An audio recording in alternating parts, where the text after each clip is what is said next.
ఇక్కడ ఆయన అతనితో మాట్లాడినప్పుడు, అతడు అంటే మోషే, ఆయన అంటే ఎక్కువ గౌరవానికి పాత్రుడైన యెహోవా దేవుడు. మోషే దేవునితో మాట్లాడినప్పుడు ఏం అద్భుతమేం జరగల. మోషే దేవునితో మాట్లాడినప్పుడు అద్భుతం జరగల. ఆయన మోషేతో మాట్లాడినప్పుడు అతని ముఖ చర్మము ప్రకాశించింది. గనుక మనం ప్రార్థనా సన్నిధికి ఎందుకు వస్తామంటే మనకు అక్కరగా ఉన్నవన్నీ దేవుని దగ్గర పొందుకోవడానికనే కాదు. దేవుడు అంటే ఒక ఏటీఎం మెషిన్ లాంటోడు కాదు అని మనం చాలాసార్లు చెప్పుకున్నాం. ఏటీఎం దగ్గరికి పోతాం డబ్బులు కావాల్సి వచ్చినప్పుడు, అక్కడ అంతకంటే మనకు ప్రయోజనం లేదు. దేవుని దగ్గరకు వచ్చి నాకు ఆ అవసరం ఉంది, ఈ అవసరం ఉంది, డబ్బులు కావాలి, ఆరోగ్యం కావాలి, సమస్యల పరిష్కారం కావాలి, అన్నీ అడుగుతాం. అడిగి ఆమె అని వెళ్ళిపోతాం. అసలు నువ్వు ప్రార్థన చేయనే లేదు. అది అసంపూర్ణమైన ప్రార్థన. దాని అసలు ప్రార్థననే అనరు. ప్రార్థన అనగా అటు నుండి ఇటు నుండి కూడా మనకు కమ్యూనికేషన్ ఉండాలి. దేవునికి స్తోత్రం కలుగును గాక.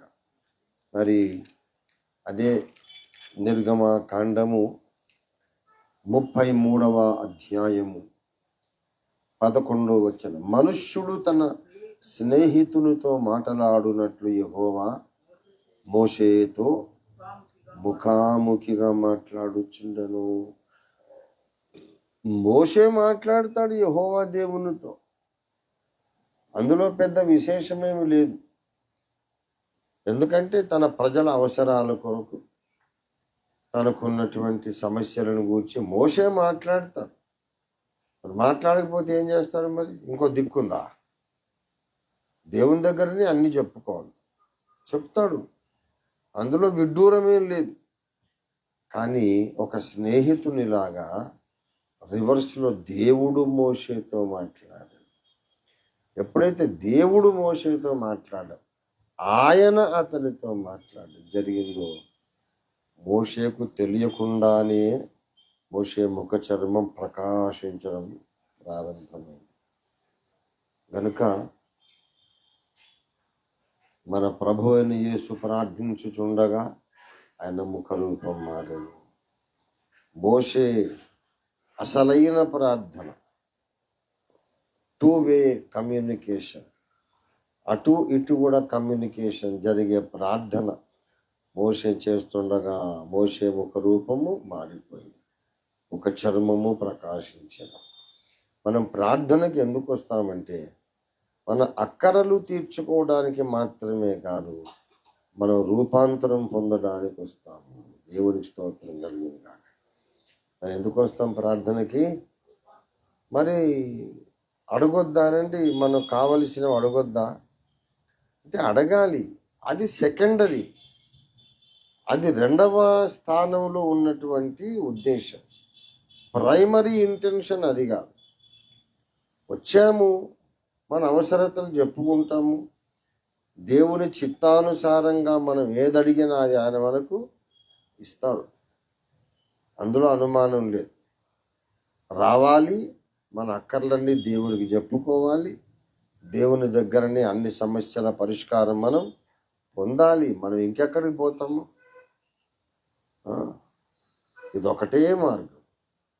కానీ రావాలి గనక వచ్చాము, చెప్పాలి గనక చెప్పాము, మీకు ఏం కావాలో అడగమన్నాడు గనక అడిగాము. కానీ అంతటితో మన నిరీక్షణ అయిపోయింది అనుకోకూడదు, మన ఆశ నెరవేరింది అనుకోకూడదు. అడగడంతో మన ప్రార్థన ఉద్దేశం సఫలమైనట్టు కాదు. నువ్వు అడిగినవన్నీ పొందటంతో కూడా ప్రార్థన ఉద్దేశం నెరవేరినట్లు కాదు. అడిగినవన్నీ పొందినా సరే ప్రార్థన ఉద్దేశం ఇంకా సఫలమైనట్టు కాదు.